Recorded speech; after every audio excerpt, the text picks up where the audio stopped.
Halo semuanya, nama aku Ananda. Di sini aku akan mereview salah satu video yang menjadi tugas mata kuliah. Nah, video ini membahas tentang sistem air panas yang diambil videonya dari YouTube yang berchannelkan Barley Arsitektur Edukasi.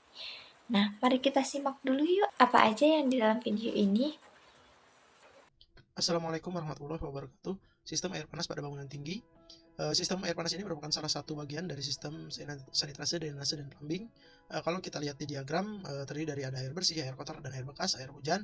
Air panas itu merupakan salah satu bagian dari sistem air bersih, di mana pada beberapa bangunan memiliki peran yang sangat penting dan sangat dibutuhkan. Biasanya proyek-proyek seperti hotel, rumah sakit, dan juga apartemen memerlukan sistem air panas ini. Sehingga kita sebagai arsitek penting untuk mengetahui bagaimana sistem air panas ini tentunya dari sudut pandang arsitektur. Di materi ini akan dibahas mengenai perhitungan kapasitas air panas, diagram sistem, serta contoh instalasinya seperti apa, sehingga kita sebagai arsitek akan punya concern terhadap sistem air panas ini, tentunya disesuaikan dengan fungsi dan grade bangunannya. Terkait dengan standar yang digunakan dalam materi ini mengacu ke SNI nomor 37065 tahun 2005 tentang tata cara perencanaan sistem plumbing. Nah, kita ketahui dalam poin pertama ini membahas tentang air panas yang merupakan bagian dari sanitasi, drainase, dan plumbing. Air panas juga merupakan dari air bersih. Nah, pada poin ini akan menjelaskan tentang kapasitas air panas, diafragma sistem, dan instalasinya bagaimana sih. Dalam video ini juga sudah beracuan pada SNI, yakni merupakan tata cara perencanaan sistem plumbing pada tahun 2025. Sebelum kita masuk ke pembahasan instalasi air panasnya, tentunya kita harus mempelajari dulu terkait standar kebutuhan air panas. Ini tadi di SNI, tata cara perencanaan sistem plumbing.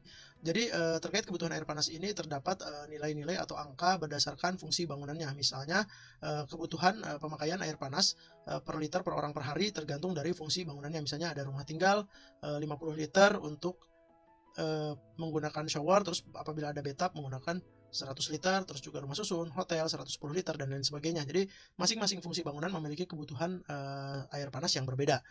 Definisi air panas di sini ialah diatur standarnya rata-rata 60 derajat Celcius. Nah, selain itu terdapat juga perhitungan terkait berapa kapasitas tangki air panas dalam sehari. Jadi terkait penyediaannya ini ada standarnya. Kita lihat di tabel yang kanan, misalnya rumah tinggal 1/5 dari kapasitas, rumah susun 1/5, rumah sakit 1/10. Jadi ini biasanya unsurnya adalah faktor keserempakan. Jadi misalnya kita membutuhkan air panas berapa liter, tapi dalam satu waktu biasanya keserempakannya tidak semuanya digunakan. Jadi bisa jadi hanya 1/5 atau 20% saja. Sebelum kita ke perhitungan tentang air panas itu butuh kapasitas berapa, kita harus tahu standar dan fungsi airnya itu berapa. Nah, di sini sudah tertera ada tabel tentang tata cara perencanaan sistem plumbing. Terdiri dari beberapa fungsi, dari fungsi rumah tangga, rumah susun yang memiliki kapasitas yang berbeda-beda. Dari rumah tangga, pemakaian airnya itu berapa, rumah susun itu berapa. Tapi untuk kali ini kita berfokus saja pada perhotelan atau hotel, yakni fungsi hotel yang memakai air itu 110 liter per orang per hari dengan kapasitas 1,5. Sebelum kita ke perhitungan, kita harus mengetahui kapasitas air panas ini itu harus berapa derajat Celcius sih. Nah, ketentuan di sini udah tertera air panas pada temperatur 60 derajat Celcius. Itu sudah menjadi ketentuannya ya, jangan dilupakan. Kita langsung masuk ke perhitungannya, bagaimana cara menghitung kebutuhan air panas, contohnya pada proyek hotel, karena di hotel ini apalagi yang bintang 3 atau ke atas, memang air panas ini memang menjadi kewajiban ya, khususnya di area shower atau di bathtub dan bahkan di beberapa hotel di wastafel atau lavatory-nya juga dilengkapi dengan air panas. Jadi misalnya sebuah hotel memiliki 200 kamar tidur, maka kita asumsikan satu kamar itu 2 orang, maka jumlah tamunya ialah 200 kamar kali 2 orang, menghasilkan angka 400 orang tamu yang menginap di hotel tersebut dalam asumsinya kalau hotelnya ini penuh dalam satu hari. Nah, maka berapakah kebutuhan air panas per harinya? Maka tinggal dihitung saja, 400 orang dikali tadi standar di SNI-nya 110 liter per orang per hari, maka menghasilkan kebutuhan per harinya ialah 44.000 liter per hari. Nah, selanjutnya berapakah kapasitas tangki air panas yang diperlukan? Nah, tadi karena ada faktor keserempakan tidak satu hari full digunakan air panasnya, maka ada standar 1/5 dari kebutuhan total per hari berdasarkan SNI yang tadi, sehingga 1/5 dari 44.000 liter adalah 8.800 liter atau 8,8 meter kubik. Nah, dari sini kita sudah bisa mengambil kesimpulan bahwa nanti dalam hotel 200 kamar tadi dengan asumsi tamunya 400 orang memerlukan water heater dengan kapasitas 8.800 liter. Jadi itu nanti pada perencanaannya harus disediakan area untuk menempatkan water heater ini. Nah, biasanya pada hotel hotel umumnya digunakan sistem sentral, di mana tangki air panasnya akan ditempatkan di atas atap atau di area-area tertentu yang terpusat. Tapi ada juga beberapa hotel yang menggunakan sistemnya split atau individual per unit kamar hotel. Tapi yang umum digunakan di hotel ialah yang terpusat atau sentral. Oke, ini membahas tentang perhitungannya. Perhitungannya itu sudah dijelaskan sekali ya, sangat jelas. Yakni kita harus mengetahui berapa kamarnya, terus satu kamar itu diisi berapa orang. Nah, nanti baru dikali deh. Dari contohnya ini kan 200 kamar. Dikalilah dari satu kamar 2 orang, kita menemukan 400 orang. Gitu. Terus dikali lagi dengan kebutuhan air panas. Tadi yang udah tertera di tata cara perencanaan sistem plumbing, yakni untuk perhotelan itu 110. Nah, dikali itu deh, yakni hasilnya 44.000 per hari. Nah, terus dibagi lagi dengan kapasitas tangki air karena tidak semuanya akan digunakan, yakni dikali 1/5 dengan hasil 8.800 liter atau 8,8 meter kubik. Jadi, PR-nya untuk kita yang akan merencanakan atau membangun hotel, kita harus merancang untuk water heater itu kapasitasnya disesuaikan dan tempatnya di mana gitu. Nah, biasanya di hotel itu tadi sudah dijelaskan bahwa hotel akan menaruh di sistem sentral di area-area terpusat dan kebanyakan yakni di atas hotelnya sendiri begitu. Tapi tidak menutup kemungkinan juga untuk di hotel yang dimasukkan per split atau per kamar-kamar. Lanjut ke diagram sistem air panas pada sistem sentral itu seperti apa alur kinerjanya. Jadi kita lihat pertama, kalau kita berbicara air bersih berarti maka muncul sumber air bersih dari GWT atau groundwater tank, dipompakan melalui pipa riser ke roof tank. Nah, dari sini dari roof tank seperti biasa didistribusikan ke masing-masing saniter. Ini yang warna biru ini distribusi air bersih ke kloset, ke kamar hotelnya, ke shower dan lain sebagainya. Dan juga kalau ada kolam renang didistribusikan ke kolam renang atau bak pemandian air panas. Nah, pada saat memerlukan air panas maka dari roof tank tersebut dialirkan ke water heater, tangki yang tadi misalnya 8.000 liter, dipanaskan terlebih dahulu sampai mencapai titik yang diperlukan. Tadi biasanya 60 derajat. Karena kalau 100 derajat itu air mendidih ya, jadi di sini dipanaskan sampai 60 derajat, lalu distribusikan melalui pompa ke masing-masing kamar hotel atau saniter yang memerlukan air panas. Di sini digambar, diambil contoh lavatory atau wastafel, shower dan bathtub, karena memang di hotel umumnya item-item ini yang memerlukan air panas. Begitupun ke kamar yang lain misalnya yang tidak ada bathtub, berarti yang biasanya hanya ke shower dan wastafel saja. Selain itu biasanya di hotel-hotel tertentu apalagi yang fasilitasnya lengkap, ada juga biasanya bak pemandian air panas seperti jacuzzi atau onsen. Nah, ini biasanya memang didistribusikan juga air panas untuk menghangatkan air yang tadinya dingin. Jadi begitulah sistem air panas berjalan pada sebuah hotel.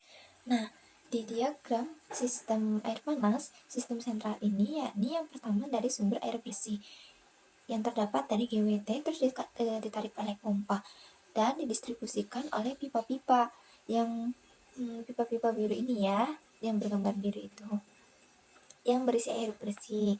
Dan kita tadi sudah dihitung pipa air panas itu 8.000 liter dan kita harus menyesuaikan derajat atau memanaskan airnya dengan 60 derajat Celcius, menyesuaikan yang dapat dari SNI tadi, terus disalurkan deh oleh pompa ke seluruh kamarnya. Lanjut pada instalasinya, kira-kira dalam agak detailnya seperti apa instalasi air panas dengan sistem sentral tersebut. Jadi kalau misalnya ini ada sebuah kamar mandi hotel, ada kloset, ada wastafel atau lavatory, ada shower, ada bathtub, maka distribusinya tentunya dari shaft plumbing masuk air bersih ke masing-masing item tersebut, pipa air bersih. Nah, untuk air panasnya karena sistemnya sentral maka memiliki pipa yang terpisah sendiri, didistribusikan ke saniter-saniter yang memerlukan air panas. Perlu diketahui juga untuk pipanya itu biasanya pipanya tipenya PPR. PPR itu yang warna hijau biasanya itu pipa yang memang bisa menyimpan panas atau tahan panas, dan biasanya lebih tebal materialnya, beda dengan pipa PVC biasa itu tidak tahan panas. Jadi kalau ada sistem air panas maka pipanya biasanya pakai PPR. Kalau secara jadi nanti yang sudah dipanaskan itu berarti shower sama bathtub di gambar ini ya. Kalau secara denah maka kita bisa lihat dari shaft plumbing ada pipa distribusi air dingin didistribusikan atau air bersih ke masing-masing, ke kloset, ke wastafel dan ke shower. Nah, pipa air panas ini di shaft plumbing juga ada pipa distribusi air panas. Jadi misalnya tadi tangki air panasnya di atap, dari sini didistribusikan ke masing-masing saniter yang memerlukan suplai air panas. Jadi kalau di gambar ini air panasnya disuplai ke wastafel atau lavatory dan juga shower.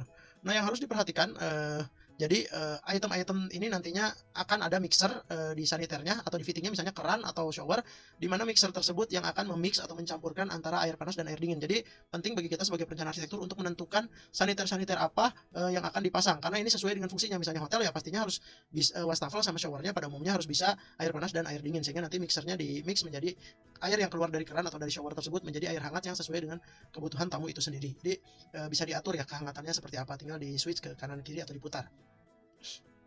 Itu terkait air panas pada hotel yang umumnya menggunakan sistem sentral. Oke, di slide selanjutnya ini membahas tentang instalasi air panas pada hotel. Nah, sistemnya itu sistem sentral. Di sini tuh ada satu gambar yang menggambarkan tentang kamar mandi si hotel tersebut. Ada kloset, shower, bathtub, dan yang lain sebagainya. Nah, air bersih yang akan didistribusikan dari sap ini, terus ada pipa lagi yang berwarna merah. Nah, untuk ini kan ada dua gambar nih. Yang pertama pipa warna biru untuk air bersih, yakni air dingin. Nah, untuk pipa air panas juga itu menggunakan pipa yang beda jenis, yakni menggunakan pipa PPL yang berwarna hijau, tahan terhadap panas. Jadi menggunakan pipa yang terpisah dan bahan material dari pipa air panas ini yakni lebih kuat dan lebih tahan terhadap air panas begitu. Nah, ini tuh ada gambar kedua ya, yang tentang denah. Dari setiap plumbing itu didistribusikan kepada keran, wastafel, kloset, dan lain sebagainya. Itu untuk air bersih. Nah, ini juga ada pipa yang berwarna merah untuk mendistribusikan pipa air panas yang dari plumbing yang akan didistribusikan di gambar ini tuh dalam wastafel dan shower menggunakan air panas sesuai kebutuhannya gitu. Nah, dalam poin ini juga kita harus memerhatikan satu hal, yakni adalah mixer yang untuk memix air panas dan air dingin untuk disatukan untuk menyesuaikan seberapa panas dan seberapa hangat mungkin ya yang akan diinginkan oleh customer gitu. Bisa diatur oleh sesuai dengan keinginan customernya Lanjut ke masing-masing. air panas pada apartemen, terlebih dahulu kita hitung kebutuhannya, sama seperti hotel tadi ada angka-angka atau perhitungannya. Misalnya sebuah unit apartemen, jadi kalau ini individual ya di dalam unit apartemen, karena apartemen itu kan dimiliki masing-masing per unit, beda dengan hotel yang dikelola secara sentral atau ada manajemen yang mengelola atau melayani hotel tersebut. Nah, contohnya sebuah apartemen dengan kelas middle memiliki unit 2 bedroom atau 2 kamar tidur, maka diasumsikan jumlah penghuninya 4 orang, maka tinggal dihitung saja. Tadi standarnya SNI-nya untuk apartemen 50 liter per orang per hari, maka dikali 4, maka dihasilkan 200 liter per hari kebutuhan air panasnya. Sedangkan untuk kapasitas tangkinya berdasarkan standar tadi 1/5 dari kebutuhan per hari, sehingga 1/5 kali 200 adalah 40 liter. Oleh karena itu sudah dihasilkan kapasitas tangki air panas pada apartemen kelas middle dengan unit 2 kamar tidur dengan 4 orang itu ialah water heater yang 40 liter. Jadi nanti tinggal dicari di pasaran kira-kira water heater yang kapasitasnya 40 liter untuk apartemen tersebut. Nah, biasanya tergantung mereknya ya, ada yang 40, ada 20 liter, tinggal disesuaikan dengan di pasaran. Terus kalau misalnya apartemen yang kelasnya luxury itu kita anggap yang kelasnya menengah ke atas atau cukup mewah, misalnya dia memiliki bathtub, maka perhitungannya berbeda dengan jumlah penghuni yang sama-sama 4 orang, namun kebutuhan air panasnya per harinya ialah 100 liter, karena tadi biasanya ada bathtub tadi, itu yang membedakan antara apartemen menengah dengan apartemen yang kelas menengah ke atas. Jadi tergantung apartemennya seperti apa, maka kapasitas tangki air panasnya pun sama, perhitungannya 1/5 dari kapasitas per hari menghasilkan tangki air panas kebutuhannya ialah 80 liter. Jadi kalau kita lihat perbandingannya antara apartemen yang kelas menengah atau middle dengan yang luxury itu kapasitas tangki air panasnya berbeda, karena biasanya itu tadi ada bathtub. Nah, terkait sistemnya atau tipe water heaternya dipilih biasanya sistemnya split atau individual, karena masing-masing apartemen punya sistem atau dikelola oleh sendiri, ada meteran air sendiri, listrik sendiri, maka water heaternya pun ditempatkan di dalam unit apartemen, biasanya di atas plafon kamar mandi atau di area-area yang kosong, tergantung seberapa besar water heaternya. Nah, setelah tadi kita sudah menghitung kapasitas hotel, sekarang kita akan menghitung kebutuhan air panas dari apartemen. Nah, apartemen ini kan berbeda-beda ya, tidak sama kayak hotel tadi. Hotel kan bisa diatur oleh manajemennya itu dua orang, sedangkan apartemen ini itu tidak menentu sesuai penghuninya ada berapa orang, dan itu pun mungkin selalu ada dan enggak begitu. Nah, untuk perhitungan kebutuhan air panas ini kurang lebih hampir sama tadi kayak hotel, tapi ini mungkin kapasitas satu kamarnya yang akan membedakan. Di dalam penjelasan ini diilustrasikan ada 4 penghuni dalam satu apartemen. Nah, dikalikanlah kebutuhan air panas itu dalam SNI tadi itu 50. Kita mendapatkan hasil 200 liter per hari. Habis itu kan kita butuh berapa kapasitas sih dalam setiap kamarnya, yakni dikali 1/5 dikali 200 tadi dari kebutuhan air panasnya, menghasilkan 40 liter dari water heater tersebut. Nah, untuk apartemen ini tuh kan berbeda dengan hotel. Nah, di apartemen itu yang tadi udah kita hitung itu buat menengah. Nah, ini selanjutnya perhitungan tentang menengah ke atas. Yang membedakan itu adanya shower, yakni penambahan kapasitas airnya dikalikan 100. Jadi kita total kebutuhan itu ada 80 liter begitu. Jadi yang membedakan itu dari showernya, yang menengah ke atas menggunakan shower yang menambahkan kapasitas dari air tersebut. Nah, untuk sistemnya itu menyesuaikan yang punya. Ada yang menggunakan sistem split atau yang menggunakan sistem water heater di tempat unit gitu. Biasanya menggunakan ruangan-ruangan yang kosong untuk menempatkan water heaternya mau ditaruh di sebelah mana. Kalau kita lihat secara instalasinya sekilas saja, jadi kalau misalnya ini sebuah penampang apartemen, ada kamar mandi, ada area kitchen, maka seperti biasa ada distribusi air bersih dari shaft, ada meterannya karena ini apartemen ya, dikelola oleh masing-masing atau dimiliki oleh individual. Nah, untuk air panasnya pun karena individual atau split, maka dia dari meteran itu air bersih supply masuk ke water heater, air dipanaskan dulu, baru didistribusikan ke masing-masing saniter yang memerlukan air panas atau air hangat, yaitu shower dan bathtub pada gambar ini.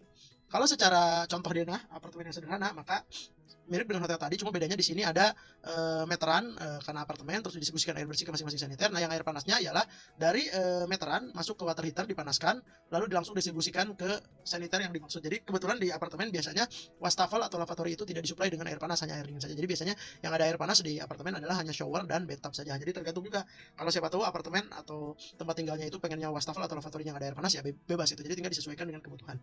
Nah, mengingatkan juga yang penting bagi kita arsitek salah satunya ialah menentukan saniter tadi. Jadi harus dipastikan bahwa pemilihan showernya atau wastafel atau apapun harus bisa ada fitur mixer air panas dan air dingin. Biasanya di kerannya itu ada lambang titik merah dan titik biru. Jadi merah untuk indikator air panas, biru untuk indikator air dingin. Di sini ada ilustrasinya instalasi air panas menggunakan apartemen itu biasa kayak tadi, yakni dari shaft, dari meterannya yang disalurkan ke yang WC yang membutuhkan air atau dari bagian kitchen gitu. Nah, berhubung apartemen ini memiliki perseorangan gitu, jadi diatur oleh orang penghuninya tersebut, yakni didistribusikan dari split itu, terus dimanaskan oleh water heater 60 derajat Celcius sesuai dengan ketentuannya, lalu disalurkan atau didistribusikan dalam bagian-bagian yang ingin diberikan water heater. Dalam contoh gambar ini ada dua, yakni di shower dan di bathtub.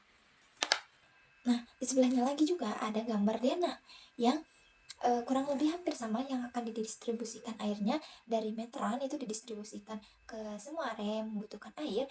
Nah, untuk air panas ini cukup berbeda ya. Nah, untuk air panas itu dari meteran ke water heater dan disalurkan hanya kepada shower. Untuk dari dua perhitungan tadi kan ada dua kriteria. Yang pertama shower saja, yang kedua disalurkan kepada bathtub juga. Jadi ada yang shower saja dan bathtub, shower dan bathtub begitu. Nah, cukup diperhatikan juga yang tadi tentang mixer. Itu tuh ada lambang merah dan lambang biru. Itu harus diperhatikan entah dalam hotel dan dalam apartemen, karena itu untuk menyesuaikan si material-materialnya juga.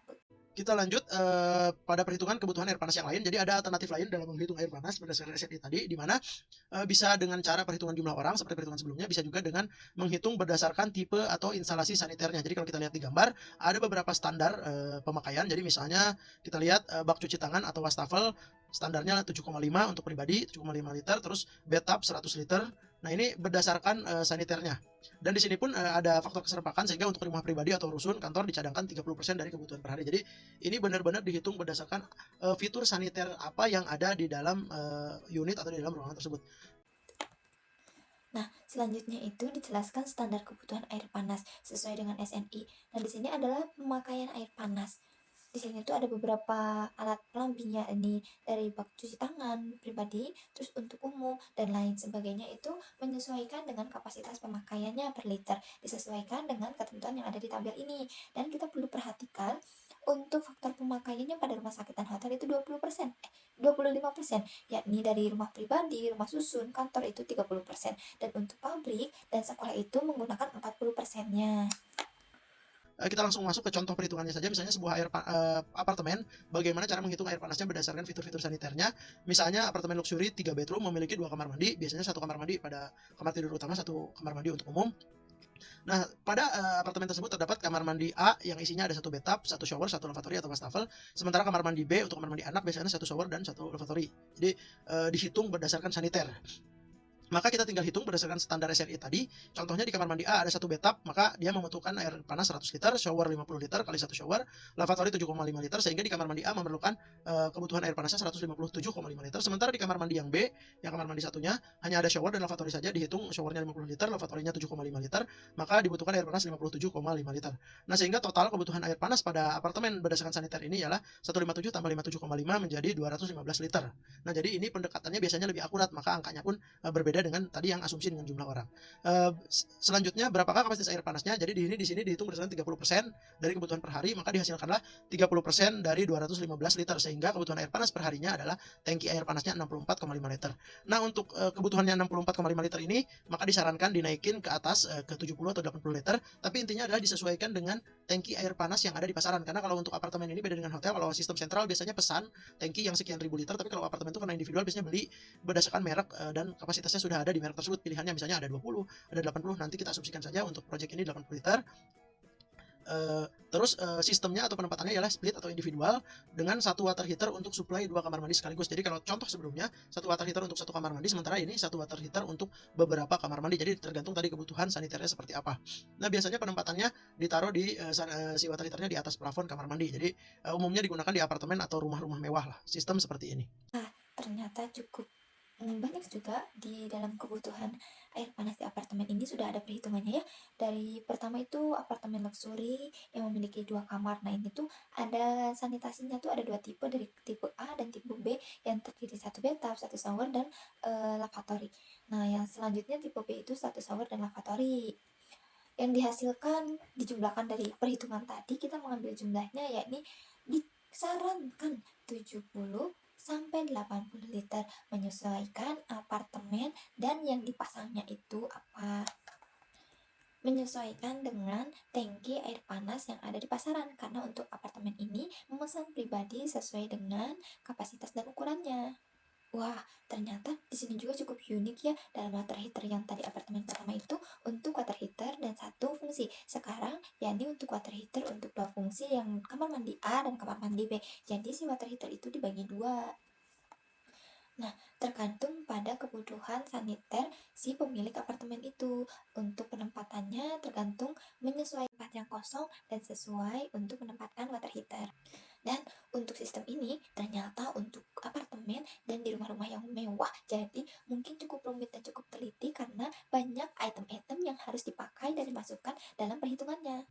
Kalau contoh instalasinya secara sederhana, jadi misalnya ini sebuah apartemen dengan 2 kamar mandi, maka dari meteran shaft plumbing, air bersih supply ke masing-masing saniter, terus supply ke kamar mandi satunya. Nah, dari situ dimasukin ke pipa air bersih masuk ke water heater yang 80 liter tadi, misalnya dipanaskan, airnya baru didistribusikan ke masing-masing saniter.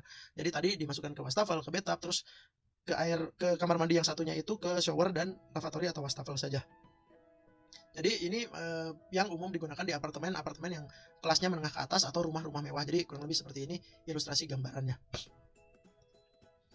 Seperti biasa mengingatkan juga untuk pemilihan saniter harus mixernya bisa air panas dan air dingin. Nah, selanjutnya ini ada ilustrasi denahnya, sama seperti yang tadi dari apartemen, hotel. Nah, ini yang ada 2 WC itu sama dari meteran, disalurkan dulu air bersihnya ke semua yang membutuhkan air, lalu dibagi lagi dengan paralon yang berwarna merah itu untuk air panas, disalurkan ke water heater, dipanaskan dulu secara 60 derajat Celcius dan disalurkan kepada bathtub, terus wastafel, kepada WC pertama, kepada WC kedua yakni wastafel dan shower gitu.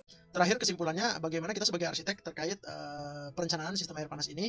Yang pasti kita harus mengetahui sistem air panas yang ditentukan pada proyek tersebut, misalnya apakah kita memilih sistem sentral atau split. Biasanya menyesuaikan dengan fungsi bangunan. Hotel umumnya sentral, rumah sakit juga sentral, mirip dengan hotel. Tapi kalau apartemen biasanya umumnya pakai sistem split atau individual per masing-masing unit. Selanjutnya kita juga harus mengetahui kapasitas tangki air panas, tadi perkiraan saja berapa kapasitasnya, sehingga kita bisa menyediakan areanya untuk tangki air panas, khususnya untuk tadi yang sentral karena ukurannya relatif besar. Sementara yang split itu di apartemen biasanya ditaruh di atas plafon aja gitu. Ini juga tadi tergantung fungsi dan kelas bangunannya seperti apa. Terus tadi penempatan tangki air panas ya sudah disebutkan, disediakan bisa di atap untuk sentral dan untuk split di plafon. Terus yang terakhir, perencanaan dan pemilihan saniter. Jadi ini yang sangat penting untuk kita sebagai arsitek. Jadi dalam merencanakan kamar mandi atau air basah atau area basah, maka harus jelas showernya tipenya apa, bathtubnya apa, lavatorynya apa, dan harus dipastikan bahwa di dalam saniter tersebut ada fitur-fitur untuk mixer air panas dengan air dingin sehingga akan sinkron dengan kebutuhan dari misalnya tadi apartemen atau hotel tersebut. Wah, dari kesimpulan ini kita bisa mengetahui yang pertama itu harus mengetahui perancangannya. Sistem air itu mau split atau sentral. Nah, biasanya yang sudah dijelaskan itu dari perhotelan biasanya sentral, perhotelan, rumah sakit, dan lain sebagainya. Untuk apartemen itu mungkin ada yang sentral, ada yang split. Nah, untuk rumah pastinya split gitu. Selanjutnya dari kapasitas tangki ini, tadi yang setelah ada perhitungan-perhitungan dari hotel, apartemen, rumah yang memiliki 2 WC, itu kapasitasnya menyesuaikan dari perhitungan tadi karena membutuhkan ruang yang cukup besar, apalagi menggunakan sentral ya itu menggunakan water heater yang cukup besar begitu. Tapi disesuaikan dengan fungsi dan kelas bangunannya. Nah, untuk penempatannya ini ada dua kategori, yakni di atap ataupun di tempat yang kosong, menyesuaikan ruangannya itu sendiri. Nah, ini nih yang harus diwanti-wanti dari video perhitungan pertama hingga akhir kita diwanti-wanti dalam perencanaan pemilihan sanitasi, yakni mix antara air panas dan air dingin. Itu harus ada mix karena untuk menyesuaikan si air tersebut yang akan digunakan dari jenis shower, bathtub, dan lain sebagainya. Begitu. Mungkin cukup sekian video yang mereview yakni tentang sistem air panas pada bangunan tinggi. Apabila terdapat kesalahan, mohon maaf. Sampaikan sekian dan terima kasih.